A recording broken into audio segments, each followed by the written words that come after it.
Away from that, over 40 legislators from the Mount Kenya region on Monday held a lengthy closed-door meeting with 4 cabinet secretaries to discuss development issues in the region, only 2 weeks after President Uhuru Kenyatta rebuked leaders for wasting time discussing 2022 politics. The meeting was a follow-up of an earlier one held in Naivasha, where cabinet secretaries from the region were accused of being inaccessible. But could the leaders have finally bowed to President Kenyatta's pressure to put a brake on the 2022 politics?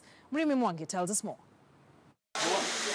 As over 50 leaders from the Mount Kenya region converged in Naivasha 3 weeks ago for the region's first parliamentary group meeting since the 2017 polls, a turbulence of disquiet was evident. Mount Kenya region must claim its rightful share of development in the country within the remaining 4 years of this current administration.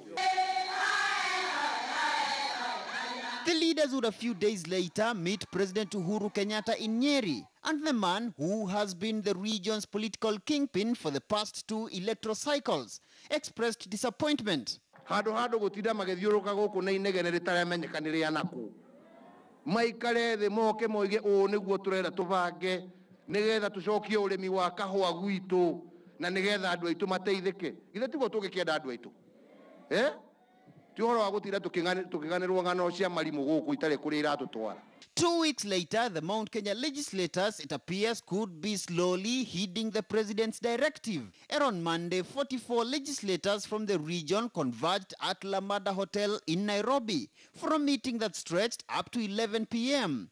Sources say Cabinet Secretaries Margaret Kobia of Public Service, Peter Munya of Industrialization, Joe Musheru of ICT, and Sisli Kariuki of Health were among the senior members of the executive present in the meeting.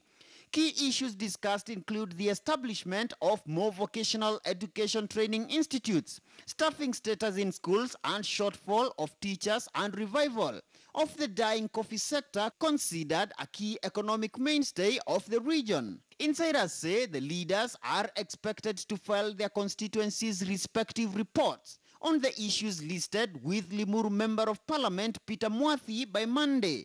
KTN News also learned that Kenyatta tasked CS Munya to directly report the leaders' deliberations to him,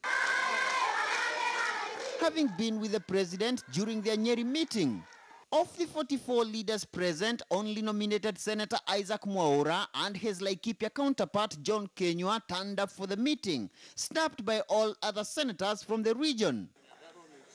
But while the Mount Kenya leaders maintain the Lamada meeting is just part of their routine sit-downs to reflect on the region's economic development, insiders say the strategy is widely expected to keep the leaders busy in development projects coordinated by Kenyatta's CSs from the region, in a move that could tone down Kenyatta's succession politics in the Mount Kenya region.